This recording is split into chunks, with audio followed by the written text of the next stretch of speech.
ফর্মে কি কি জিনিস থাকবে আর কি কি জিনিস থাকবে না, চলুন একটা একটা করে পয়েন্ট ধরে ধরে আমি বলতে থাকি, তাহলে আপনারা বুঝতে পারবেন আর আমি আপনাদের খুব সহজে বোঝাতে পারবো। নোটবুক এ হাতে, পেন্সিল নয়, পেন্সিল হাতে আছে কিন্তু সঙ্গে নোটবুক নেই, সঙ্গে রয়েছে অন্নপূর্ণা যোজনা এই ফর্মটা। চলুন একটু দেখানো যাক কি বলা হচ্ছে ফর্মে, আর আসলে গুজবের সঙ্গে তার কোনো মিল আছে কি নেই। এইখানে প্রথম যে ফর্মটা আমি দেখাবো, আমি আমার ক্যামেরা পার্সনকে বলবো ডাইরেক্টলি ফর্মে মাঝে মাঝে ফোকাস করার জন্য। প্রথম পাতা আসছি, প্রথম পাতায় রয়েছে পারিবারিক পরিচয়, অর্থাৎ পরিবারের প্রধানের নাম কি পুরোটা লিখতে বলা হয়েছে। বেসিক যেগুলো, জন্ম তারিখ কি, পরিবারের প্রধানের লিঙ্গ কি, পুরুষ মহিলা না কে, অর্থাৎ ফ্যামিলির যে হেড অফ দ্য ফ্যামিলি, যদি কোনো বাড়িতে বাবা থাকেন, শ্বশুরমশাই থাকেন, হাজবেন্ড থাকেন, স্বামী থাকেন, তো তার সম্পর্কে তথ্য জানতে চাওয়া হয়েছে। এবং আর কি বলা হচ্ছে, যদি ডিজিটাল রেশন কার্ডে পারিবারিক আইডি থাকে, ডিজিটাল রেশন কার্ডের তথ্য বলা হচ্ছে। পরিবারের সদস্য সংখ্যা বলা হয়েছে, দেখুন পাশে লিখে রয়েছে শুধুমাত্র সংখ্যা। ঠিকানা, স্থায়ী ঠিকানা, তার সঙ্গে যোগাযোগ নাম্বার, নাম, জন্ম তারিখ, লিঙ্গ, পরিবারের প্রধানের সঙ্গে তার সম্পর্ক, অর্থাৎ তিনি আপনার স্বামী হন না আপনার বাবা হন না আপনার শ্বশুরমশাই হন, এইটুকু বেসিক তারিখ। এবং দেখুন কি বলেছিলাম প্রথম গুজব, যে এই ফর্মে নাকি যিনি অন্নপূর্ণা ভান্ডার যিনি নেবেন, যিনি আবেদন করছেন, তার নামটাই নাকি কোথাও নেই, তাই নাকি? তাহলে বলি দিই, এখানে 9 নম্বর পয়েন্টটা দেখুন, এইখানে রয়েছে পরিবারের প্রধান, সদস্য 1, সদস্য 2 করে করে পরিবারের সমস্ত সদস্য। পরের পাতায় চলে যাই যদি আমি, সদস্য 3, সদস্য 4, সদস্য 5, মোটামুটি 5 জনের পরিবারের একটা ফরম্যাট দেওয়া হয়েছে। ধরে নিন শ্বশুরমশাই, শাশুড়ি রয়েছেন, তার সঙ্গে ছেলে রয়েছে, ছেলের বউ রয়েছে, এবং বাড়িতে একটা ছোট বাচ্চা রয়েছে, 5 জন মতো পরিবারের সদস্য রয়েছেন। অর্থাৎ শ্বশুর, শাশুড়ি, স্বামী, স্ত্রী এবং বাচ্চা, তার জন্য তাদের প্রত্যেকের নাম চাওয়া হয়েছে, এবং পাশে একটা কলাম দেওয়া রয়েছে অন্নপূর্ণা যোজনার জন্য আবেদন করা হচ্ছে কি। যদি বলেন হ্যাঁ তাহলে হ্যাঁ, যদি বলেন না তাহলে না, শুধু হ্যাঁতে টিক করতে হবে। পাশে লেখা রয়েছে বয়স 5 বছরের কম হলে আধার চিহ্নিত করুন, আধারটাকে এনে লিখে দিন, সেটা চিহ্নিত করুন। অতএব এখানে পরিবারের কোন সদস্য, ধরুন 5 জন পরিবারের সদস্য, তার মধ্যে কোন মহিলা তিনি অন্নপূর্ণা ভান্ডার চাইছেন, তার পাশে গিয়ে শুধু একটা হ্যাঁতে টিক করে দিলেই তো লেটা চুকে যায়। আরে ভাই, শ্বশুর মশাই তো অন্নপূর্ণা যোজনা চাইবে না, স্বামী তো অন্নপূর্ণা যোজনা চাইবেন না, চাইবেন হয় শাশুড়ি আর না হয় বৌমা। তো দুজনের নামের পাশে নামটা লিখে অন্নপূর্ণা, দেখুন সাইডে আরেকবার ফোকাস করতে বলবো, এই যে সদস্যের নাম, জন্ম তারিখ রয়েছে, পরিবারের সঙ্গে সম্পর্ক রয়েছে, আধারের নাম্বার চেয়েছে, পাশে একটা হ্যাঁতে টিক করে দিলেই তো লেখা চুকে গেল। তাতে এত সমস্যা কোথায়? নাম নেই, তো এইগুলো কি রয়েছে তাহলে? আমার পরিবারে যারা চাইবেন অন্নপূর্ণা ভান্ডার, তাদের নামের পাশে আপনি কি অন্নপূর্ণা যোজনা চাইছেন? হ্যাঁ চাইছি, টিক, ডান। পরেরটাই আসি, এরপরের বিষয় পরিবারের প্রধান এবং পরিবারের সকল প্রাপ্তবয়স্কদের ব্যাংক অ্যাকাউন্ট। এবং দেখুন পাশে লিখে দেওয়া রয়েছে নগদ অর্থ স্থানান্তরের জন্য, অর্থাৎ আমি নগদে টাকা দেব, সরকার টাকা দেবে, তার জন্য অ্যাকাউন্ট ডিটেইলস চেয়েছে, এবং প্রত্যেকেরই চেয়েছে সেক্ষেত্রে পরিবারের প্রধান এবং প্রত্যেকের, যাতে সেই পরিবারের ব্যাংক অ্যাকাউন্ট নাম্বারটা সরকারের কাছে থাকে। কারণ অনেকেই অনেক ধরনের জালিয়াতি এর আগে করেছে, প্রত্যেকের অ্যাকাউন্ট নাম্বার চেয়ে নেওয়া হয়েছে, যদি কোনো কারণে মূল ব্যক্তির অ্যাকাউন্টে ট্রান্সফার করা গেলেও না, তো সেক্ষেত্রে যাতে বাকিদেরকে জানানো যেতে পারে। এরপরও হচ্ছে এপিক, ভোটার তালিকা অংশ নম্বর সহ এপিক নাম্বার, অর্থাৎ আপনি যে ভোটার আইডি কার্ড, আপনার বাড়ির অ্যাড্রেস রয়েছে, সেটা আপনার জানাতে নিশ্চয়ই সমস্যা নেই, আপনি জানিয়ে দিন। আপনারা জানেন নিশ্চয়ই, এর আগে লক্ষ্মীর ভান্ডারের সুবিধা যারা নিয়েছে, এমন অনেক ফেক নাম নিয়েছে যার পরিবার এখানে নেই, যে নামটার অস্তিত্বই এখানে নেই, যার পরিবারে না তো স্বামী আছে, না তো শ্বশুর আছে, না শাশুড়ি আছে, না সন্তান রয়েছে, তারাও এখান থেকে লক্ষ্মীর ভান্ডার পেয়েছেন, এবং এখন তারা হাকিমপুর চেকপোস্টে গিয়ে দাঁড়িয়ে রয়েছে, তারা বাংলাদেশের বাসিন্দা। তো আমার যদি পরিবার থাকে, প্রত্যেকে ভোটার আইডি কার্ড থাকে, আমি তার নাম্বারটা এখানে মেনশন করবো, সমস্যা কোথায়? এবার চলে আসি, এখানে বিভাগ একটা দেওয়া রয়েছে, অসংরক্ষিত আর্থিকভাবে দুর্বল শ্রেণী, যে শ্রেণীগুলো রয়েছে এসসি বা এসটি বা ওবিসি বা পিভিটিজি, সেগুলো রয়েছে। এবার এখানে একটা প্রশ্ন হচ্ছে, সমস্ত থেকে সার্টিফিকেট জমা দিতে বলা হয়েছে। পাশে দেখুন লেখা প্রযোজ্য শংসাপত্র, যেমন জাতিগত আর্থিকভাবে দুর্বল শ্রেণী শংসাপত্র, ক্রিমি লেয়ার শংসাপত্র ইত্যাদি, এগুলো আছে কিনা কোথাও বলা হয়েছে এখানে জমা দিন। যেগুলো জমা চাইবে পাশে লিখে দেওয়া থাকছে জমা দিন, আপনি শুধু টিক মার্ক করবেন, এসসি এসটি না ওবিসি না কি, শুধু টিক মার্ক করতে হবে। দেখুন নিচে লেখা রয়েছে সঠিক হলে টিক চিহ্ন দিন, কোনটা? রেশন কার্ড বা খাদ্য ভর্তুকি। আপনার পরিবারে কেউ রেশন পাচ্ছে কিনা, এই ফর্ম মানে একটা ফর্ম মানে এখান থেকে যাবতীয় তথ্য, সরকারের থেকে কি কি আপনি জিনিস পাচ্ছেন, কি কি আপনার কাছে পেন্ডিং আছে, ভাবলে জানলে আপনারা অবাক হয়ে যাবেন। অনেকেই জানেন শুধুমাত্র বিজেপি করার অপরাধে অনেক পরিবার রেশন পায়নি, অনেক দুর্নীতি হয়েছে এর আগেও, আগের সরকারের আমলেও। তো এবার এখানে খুব সহজ বিষয়, পরেরটা চলে যাই, যে আপনার কি ডিজিটাল রেশন কার্ড আছে? দেখুন এখানে হ্যাঁ না শুধু দিতে হচ্ছে, জাস্ট টিক মার্ক, কোনো পাশাপাশি কোনো কিছু লিখতে হচ্ছে না, কোনো কিছু, জাস্ট টিক মার্ক। এটা কার্ডের ধরন কি রয়েছে। এরপর চলে আসছে সব থেকে ইম্পর্টেন্ট পার্ট, অর্থাৎ সম্পদ। সেই যে সম্পদ নিয়ে, যে ইম্পর্টেন্ট কলামটা নিয়ে ইতিমধ্যে বিরোধীরা কোমর বেঁধে, মানে কিছু মানুষজন যারা ওই বললাম নেটে নয়, এই হেঁটে নয়, তারা নেটে থাকেন এবং হেঁটে থাকেন, তো তারা কনফিউশন তৈরি করেছে। সম্পদকে জানতে চাইলে খুব স্বাভাবিক, সেটা আপনি কোন বাড়িতে থাকেন, পাকা বাড়ি না কাঁচা বাড়ি, তিনতলা বাড়ি, বাংলো, নাকি সরকারের থেকে সুবিধা পাওয়ার আবাসের প্রকল্পের টাকা নিয়ে হাফ ঢালাই করা বাড়ি সরকার জানতে চাইবে না? দেখুন, বাড়ির ধরনে বলা হচ্ছে যে আপনার বাড়ি থেকে 3 বা তার বেশি পাকা ঘর রয়েছে। এবার আমার বেডরুম নিয়ে প্রশ্ন। এই প্রশ্ন স্বাভাবিক, কারণ পরিবারের সঙ্গে একটা ঘর থেকে যে পরিবার যে ধরনের স্ট্রাগল করে 3টে ঘরে তাই নয়। এবার প্রশ্ন হচ্ছে, আমার বাড়িতে যদি 3খানা পাকা ঘর থেকে থাকে আমার গ্রামের বাড়িতে, তাহলে কি আমি অন্নপূর্ণা ভান্ডার পাবো না? নিশ্চয়ই পাবেন। কোথাও বলা আছে কেন অন্নপূর্ণা ভান্ডার পাবেন না? জানতে চাওয়া হয়েছে যাতে আপনি অন্নপূর্ণা ভান্ডার পাওয়ার পরও এমন না হয় কি আপনি সঙ্গে সঙ্গে হয়তো আবার আবাসের বাড়ির জন্য প্রকল্পের জন্য আবার আবেদন করে বসলেন। সরকারের জানার অধিকার রয়েছে। এখানে দেখুন হ্যাঁ বা না। দ্বিতীয়ত হচ্ছে, পারিবারিক যদি জমি থেকে থাকে তার মালিকানা আছে কি? এখানেও হ্যাঁ বা না। পাশাপাশি কি মালিকানা বলতে কি বোঝাচ্ছে, মালিকানা কখন হয় ক্লিয়ার করে দিয়েছে এখানে সরকার। কোথাও জমা দিন লেখা নেই। রেজিস্ট্রেশনের কোনো নথি আছে কিনা, মিউটেশনের কোনো কপি আছে কিনা, আর আছে কিনা, হাল লাগাতের তারিখ সহ সর্বশেষ জমির রেকর্ডের কপি আপনার কাছে আছে কিনা, জমা দেওয়ার কথা বলা হয়নি। যদি কোথাও সন্দেহ প্রকাশ করা হয়, যদি কোথাও কনফিউশন হয়, তবে গিয়ে আপনি জমা দেওয়ার বিষয়টা আসছে।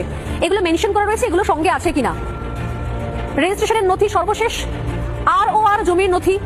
যদি আপনার কোনো রকম পারিবারিক কোনো গাড়ি থাকে তাহলে হ্যাঁ বা না। যদি গাড়ি থাকে তাহলে এটা রেজিস্ট্রেশন নাম্বার এবং তার মডেল নাম্বার এখানে উল্লেখ করতে বলা হয়েছে। কাগজ ধরে জমা করবেন, ফাইল নিয়ে দাঁড়িয়ে থাকবেন, চাওয়া হয়নি সেটা। এবার হচ্ছে পারিবারিক সদস্যদের স্বাস্থ্য বীমা জানার দরকার নেই সরকারের।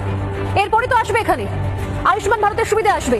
যদি সরকার জেনে নেয় যারা ইতিমধ্যেই বেসরকারি বড় বড় প্রাইভেট কোম্পানি থেকে স্বাস্থ্য বীমা করিয়ে বসে আছেন, আগে সরকারের বেশ কিছু পঞ্চায়েত প্রধান, কাউন্সিলর, তারা বড় বড় কোম্পানির লাখ লাখ টাকার ইন্স্যুরেন্স করিয়ে বসে থাকার পরেও তাদের স্ত্রীরা লক্ষ্মীর ভান্ডারের টাকা সুবিধা পেয়েছে। কেন পাবে আপনি বলুন? যাদের পরিবারে কোনো বীমা নেই, যাদের পরিবারে বীমার ক্ষেত্রে হয়তো সরকারি স্বাস্থ্য সাথীর ভরসায় এতদিন ধরে ছিলেন, তাদের জন্য সরকার ভাববে না? নাকি যারা বিভিন্ন বড়সড় কর্পোরেট কোম্পানি থেকে লাখ লাখ টাকার ইন্স্যুরেন্স নিয়ে বসে রয়েছেন, তাদের পারিবারিক ভাবে তাদের স্ত্রী, তাদের মায়েদের জন্য তারা অ্যাপ্লাই করে দিয়েছেন লক্ষ্মীর ভান্ডার, এবার অন্নপূর্ণা ভান্ডারের, তারা কি আদৌ পাওয়ার যোগ্য? সরকার না জানলে কে জানবে? কারণ টাকাটা তো আমার আপনার টাকা, ট্যাক্সের টাকা। অতএব এগুলো জানাটা দরকার যে টাকা কাদের কাছে যাচ্ছে। দ্বিতীয়ত হচ্ছে আয় বা পেশা, খুব প্রয়োজনীয় পয়েন্ট, যে কোনো সদস্য আয়কর বা পেশাগত কর প্রদান করেন কিনা। দেখুন এখানে লেখা রয়েছে হ্যাঁ বা না। আবারও বলি, গুজব নাকি ডকুমেন্টস জমা করতে হবে, কিচ্ছু নেই এখানে, ব্ল্যাঙ্ক, কোনো কিছু জমা করতে হবে না। সরকার শুধু জানতে চেয়েছে আপনার শ্বশুরমশাইকে ট্যাক্স দেন, আপনার স্বামীকে ট্যাক্স দেন। একবারও বলা হয়নি যে তাহলে কিন্তু অন্নপূর্ণা ভান্ডার পাবেন না বা যোজনা পাবেন না। বেসিক ইনফরমেশন সরকার চাইছে জানতে।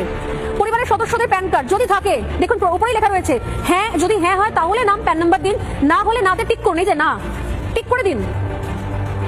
অহেতুক মানুষকে ভয় পাওয়াবেন না। কর্মসংস্থানের ধরন যেটা গুরুত্বপূর্ণ, যদি কাজ করে থাকে, কি কাজ করে থাকে, সরকারি কাজ করে, বেসরকারি কাজ করে, পরিযায়ী শ্রমিক, বেকার, জানতে হবে তো, সরকারকে জানাতে হবে তো যে কি অবস্থার মধ্যে। এবং দেখুন প্রত্যেকের আলাদা, পরিবারের প্রধানের কি অবস্থান, সদস্য 1 তার কি অবস্থান, সদস্য 2 সে কি করে। কেউ হয়তো হাউস ওয়াইফ, কারুর বাড়িতে স্বামী দিনরাত নেশা করে পড়ে থাকেন, কোনো চায়ের দোকান আছে, বসেন না, কোনো কাজ করেন না, চাকরির জায়গা থেকে ছাঁটাই করে দিয়েছে, সেটাও তো মেনশন করতে হবে। পরিবারের শিক্ষিত প্রাপ্তবয়স্ক সদস্য সংখ্যা, পরিবারের অশিক্ষিত প্রাপ্তবয়স্ক সদস্যদের সংখ্যা, একটা বিষয় বুঝতে পারবেন। এবং এখানে কিন্তু কোথাও, এইবার দেখুন এখানে হচ্ছে মজার কথা, এতক্ষণ পর্যন্ত কোথাও কিন্তু পাশে পাননি কোনো জমা দেওয়ার কথা। এই প্রথম যখন এডুকেশনের কথা আসছে, কারণ এই সরকারের মিশন রয়েছে প্রত্যেককে শিক্ষিত করা, প্রত্যেকের কাছে যেন পড়াশোনাটা পৌঁছয়, তাই এবার পরিবারের সকল শিক্ষিত প্রাপ্তবয়স্কদের সদস্য শিক্ষাগত যোগ্যতা প্রদান করুন। এইখানে রয়েছে প্রদান করুন।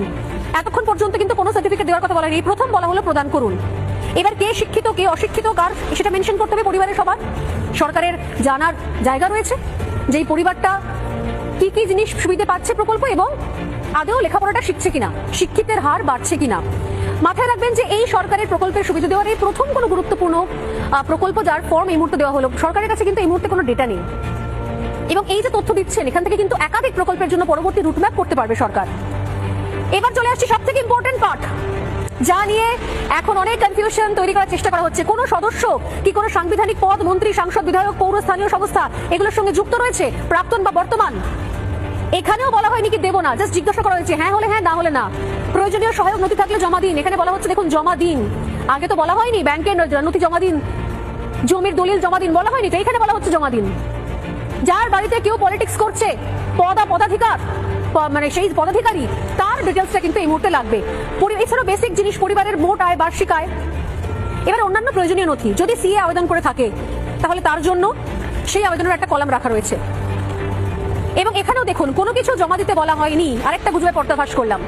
সিএ সহকারে অন্যান্য জায়গায় যদি অ্যাপ্লাই করে থাকে, কোথাও কোনো রকম ডকুমেন্টস জমা দিতে বলা হচ্ছে না, শুধু জানতে চাওয়া হয়েছে হ্যাঁ না আবেদন করেছেন না করেননি। অন্যান্য ক্রেডিট কার্ড, যদি অন্যান্য কোনো ক্রেডিট কার্ড নেওয়া থাকে, কিষাণ ক্রেডিট কার্ড বা শিল্পী ক্রেডিট কার্ড, যদি কোনো ক্রেডিট কার্ড নেওয়া থাকে তার ডিটেলসটা চেয়েছে। এক্ষেত্রে শুধুমাত্র প্রদানকারী কর্তৃপক্ষের বিবরণ দিন, অর্থাৎ কে দিয়েছে আপনাকে, ইস্যুটা কে করেছে, আগে সরকার করেছে, কেন্দ্র করেছে, কে করেছে, এটুকু সাহায্য করার জন্য সরকার রয়েছে। এখানে অধিকাংশই হচ্ছে টিকমার্কের খেলা, হ্যাঁ না, দুটো টিকমার্কের জায়গা। এইবার হচ্ছে সব থেকে গুরুত্বপূর্ণ পার্ট, জানি ইতিমধ্যেই ওই নেটে থাকা লোকজনেরা মানুষকে ভয় পাইয়ে দিয়েছে, যদি আপনার নাম এসআইআর বাদ যায়, যদি আপনি ভোট দিতে না পারেন, তাহলে আপনি এবার অন্নপূর্ণা ভান্ডারও পাবেন না। এবার কি করবেন?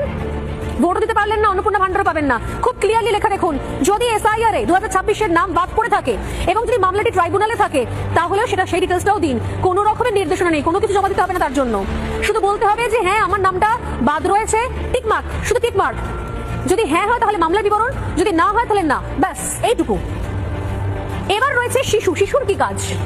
একটা পরিবারের শিশু কোন স্কুলে পড়ছে, পড়াশোনা করছে কিনা তার হিসেব রাখবে না সরকার। পরপর তো আরো অনেক কর্মসূচি রয়েছে, সরকারি স্কুল থেকে শুরু করে মিড ডে মিল থেকে শুরু করে সেই শিশুর সদস্যদের নাম, পড়াশোনা করছে কিনা, করলে কোন জায়গায় করছে, এইটুকু শুধুমাত্র মেনশন করতে বলা। এবং তার সঙ্গে রয়েছে নিঃসন্দেহে, যদি মাদ্রাসায় করে দেখুন এই অপশনও রয়েছে, স্বীকৃত মাদ্রাসা, অন্যান্য মাদ্রাসা, যদি অন্যান্য হয় তাও মেনশন করতে বলা হয়েছে। এই জিনিসটার মধ্যে টিকমার্ক দিতে সমস্যা কোথায়? আপনার বাড়ির ছেলেটি যদি মাদ্রাসায় পড়ে, যদি সরকারি স্কুলে পড়ে, এখানে টিকমার্ক দিতে আপনার সমস্যা কোথায়? সমস্যার কথা নয় তো। সরকার তথ্য চাইছে পরিবারের।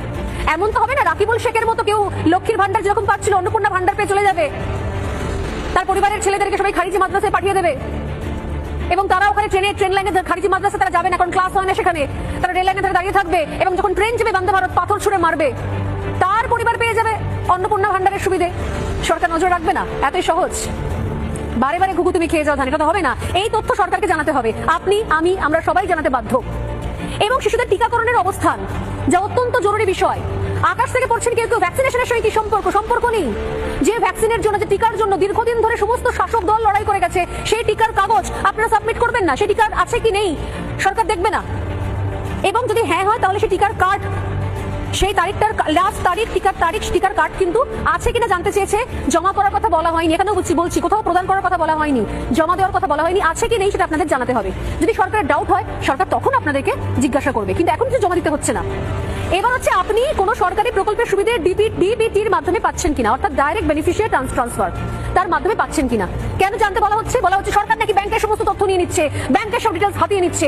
আরে ভাই, যদি ব্যাংকের ডিটেলস না দেন টাকাটা দেবে কোথায় সরকার?